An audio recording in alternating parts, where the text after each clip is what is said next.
అనంత కరుణామయుడు అపార కృపాశీలుడైన అల్లాహ పేరుతో ప్రారంభిస్తున్నాను. సూర అల్-మూమిన్ 69 నుంచి 81వ ఆయత్ వరకు 8వ రుకు. నీవు గమనించావా?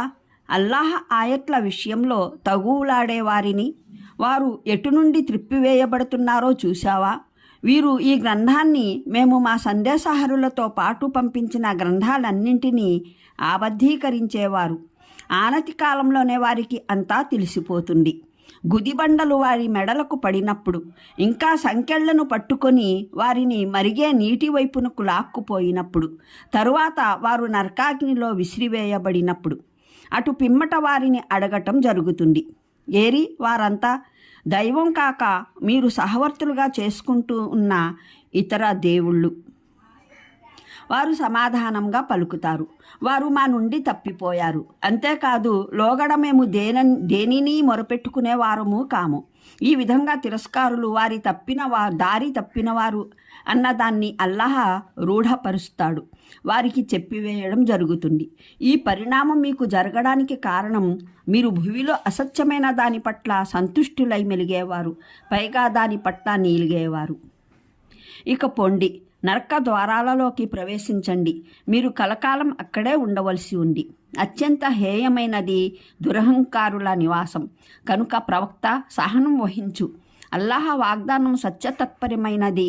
ఇక మేము భయపెడుతున్న దుష్పరిణామాల ఒక భాగాన్ని వారికి నీ సమక్షంలోనే చూపించినా, లేదా దానికి పూర్వమే నిన్ను ప్రపంచం నుండి లేపుకున్నా, అసలు వారి తిరిగి రావలసింది మా వైపునకే. ప్రవక్త, నీకు పూర్వం మేము అనేక మంది సందేశహరుల్ని పంపి ఉన్నాము. వారిలో కొందరి గాథలను మేము నీకు తెలిపాము, మరికొందరిని గురించి తెలుపలేదు. ఏ సందేశహరుడైనా అల్లాహ అనుజ్ఞ లేకుండా తాను స్వయంగానే ఏదైనా సూచన తీసుకురాగలందులకు సమర్థుడు కాడు. ఆ పైన అల్లాహ ఆదేశం అవగానే ధర్మబద్ధంగా తీర్పు చేసి వేయడం జరిగింది. మరప్పుడు దుర్వర్తనులు నష్టంలో పడిపోయారు. భావం 99వ వివరణ. భావం ఏమిటంటే, పై ప్రసంగం తరువాత కూడా మీకు ఈ వ్యక్తుల వక్రదృష్టి, వక్ర ఆచరణలు అసలు మూలం ఎక్కడుందో, ఎక్కడ ఎదురు దెబ్బ తగిలి వీరు ఈ మార్గ విహీనతా గుండంలో పడ్డారో బోధపడలేదా?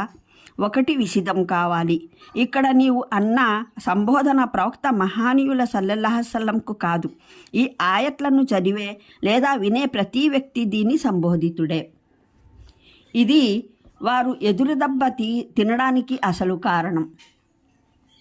వారు ఖురాన్ని, అల్లాహ సందేశహరుల్ని, వారు తెచ్చిన బోధనల్ని నమ్మకపోవడం, అల్లాహ ఆయత్ల విషయంలో గంభీరంగా యోచించడానికి బదులు జగడాల మారిగా వాటిని ఎదుర్కోవడం, ఇదే మౌలికమైన కారణం. ఇదే వారిని తప్పుదారి పట్టించింది.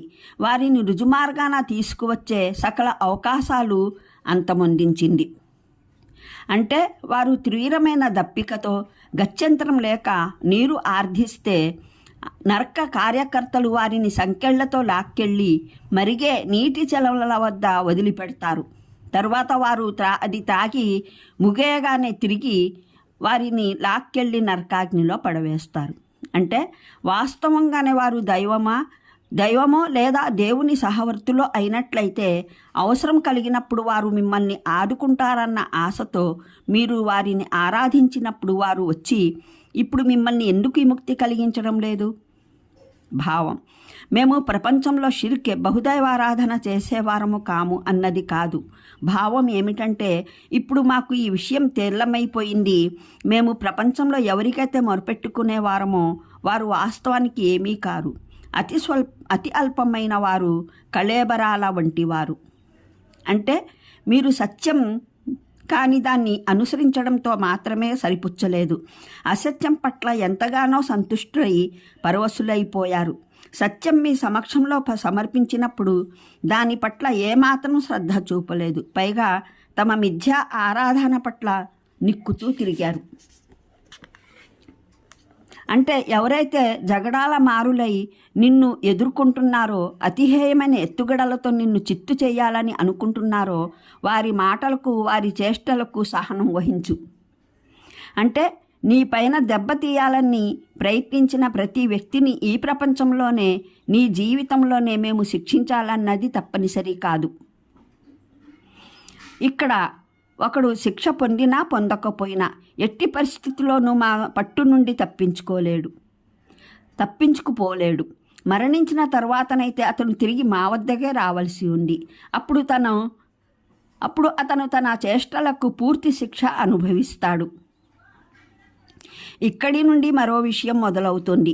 మక్కా దైవ తిరస్కారులు, దైవ సందేశహరులు సల్లల్లాహు అలైహి వసల్లంకు మేము కోరిన మహిమ మీరు చేసి చూపనంత వరకు మేము మిమ్మల్ని దేవుని సందేశహరులుగా అంగీకరించలేము అని చెప్పేవారు. మున్ముందు వస్తున్న ఆయట్లలో వారు పలికిన ఈ మాటనే ఉటంకించకుండా దానికి సమాధానం ఇవ్వడం జరుగుతుంది. వారు ఎటువంటి మహిమలు కావాలని కోరేవారో వాటి కొన్ని ఉదాహరణలు తెలుసుకునేందుకు చూడండి. ఖురాన్ అవగాహనం సంపుటి 3 హూద్ ఆయత్ 12, సంపుటి 4 అల్-హిజ్ర్ ఆయట్లు 6, 8, బనీ ఇస్రాయిల్ ఆయట్లు 90, 93, సంపుటి 5 అల్-ఫుర్ఖాన్ ఆయత్ 21. అంటే ఏ ప్రవక్త కూడా ఎన్నడూ తన ఇష్టంతో ఏ మహిమను చూపెట్టలేదు. మరి ఏ ప్రవక్త అయినా తన ఇష్టంతో ఏదైనా మహిమ చూపేందుకు సమర్థుడు కాడు. ఏ ప్రవక్త చేతనైతే ఎప్పుడు ఏ మహిమ వ్యక్తమైనా ఒక తిరస్కార జాతికి ఆయన చేత మహిమ చూపెట్టాలని అల్లాహ్ కోరినప్పుడే వ్యక్తమైంది. ఇది తిరస్కారుల కోరికకు తొలి సమాధానం. అంటే మహిమ అన్నది ఎన్నడూ ఏదో వేళాకోళంగా చూపెట్టడం జరగలేదు. అదొక నిర్ణయాత్మకమైన విషయం. అది వ్యక్తమైన తర్వాత ఏదైనా జాతి నమ్మకపోయినట్లయితే ఇక దాన్ని అంతమొందించడమే జరుగుతుంది. మీరు కేవలం ఏదో తమాషా చూద్దామని మహిమను కోరుతున్నారు, కానీ మీకు దాన్ని గురించి సరైన అవగాహన లేదు. ఇలా చేసి మీరు స్వయంగా కోరి మీ శాస్తిని ఆహ్వానిస్తున్నారు. ఇది తిరస్కారుల కోరికకు రెండవ సమాధానం. దీని వివరాలు లోగడ ఖురాన్లో అనేక చోట్ల వచ్చాయి. చూడండి, ఖురాన్ అవగాహనం సంపుటి అల్-హిజ్ర్ పాదసూచికలు 5, 30, బనీ ఇస్రాయిల్ పాదసూచికలు 68, 69, అన్బియా ఆయత్ 5 పాదసూచిక 8, సంపుటి 5 అల్-ఫుర్ఖాన్ ఆయత్ 21, అష్షుఅరా పాదసూచి 49. అనంత కరుణామయుడు అపార కృపాశీలుడైన అల్లాహ్ పేరుతో ప్రారంభిస్తున్నాను. సూర అల్-మూమిన్ 69 నుంచి 81వ ఆయత్ వరకు 8వ వరకు. నీవు గమనించావా?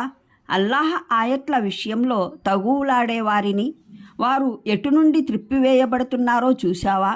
వీరు ఈ గ్రంథాన్ని మేము మా సందేశహరులతో పాటు పంపించిన గ్రంథాలన్నింటినీ ఆబద్ధీకరించేవారు. ఆనతి కాలంలోనే వారికి అంతా తెలిసిపోతుంది. గుదిబండలు వారి మెడలకు పడినప్పుడు, ఇంకా సంకెళ్లను పట్టుకొని వారిని మరిగే నీటి వైపునకు లాక్కుపోయినప్పుడు, తరువాత వారు నరకాగ్నిలో విసిరివేయబడినప్పుడు, అటు పిమ్మట వారిని అడగటం జరుగుతుంది. ఏరి వారంతా దైవం కాక మీరు సహవర్తులుగా చేసుకుంటూ ఉన్న ఇతర దేవుళ్ళు.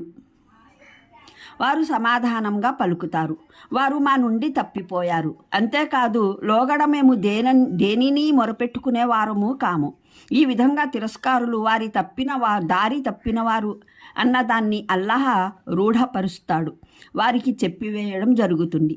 ఈ పరిణామం మీకు జరగడానికి కారణం మీరు భూమిలో అసత్యమైన దాని పట్ల సంతుష్టులై మెలిగేవారు, పైగా దాని పట్ల నీలిగేవారు. ఇక పొండి, నరక ద్వారాలలోకి ప్రవేశించండి. మీరు కలకాలం అక్కడే ఉండవలసి ఉంది. అత్యంత హేయమైనది దురహంకారుల నివాసం. కనుక ప్రవక్త సహనం వహించు. అల్లాహ్ వాగ్దానం సత్యతత్పరమైనది. ఇక మేము భయపెడుతున్న దుష్పరిణామాల ఒక భాగాన్ని వారికి నీ సమక్షంలోనే చూపించినా, లేదా దానికి పూర్వమే నిన్ను ప్రపంచం నుండి లేపుకున్నా, అసలు వారి తిరిగి రావలసింది మా వైపునకే. ప్రవక్త, నీకు పూర్వం మేము అనేక మంది సందేశహరుల్ని పంపి ఉన్నాము. వారిలో కొందరి గాథలను మేము నీకు తెలిపాము, మరికొందరిని గురించి తెలుపలేదు. ఏ సందేశహరుడైనా అల్లాహ్ అనుజ్ఞ లేకుండా తాను స్వయంగానే ఏదైనా సూచన తీసుకురాగలందులకు సమర్థుడు కాడు. ఆ పైన అల్లాహ్ ఆదేశం అవగానే ధర్మబద్ధంగా తీర్పు చేసి వేయడం జరిగింది. మరప్పుడు దుర్వర్తనులు నష్టంలో పడిపోయారు. భావం ఏమిట 99వ వివరణ.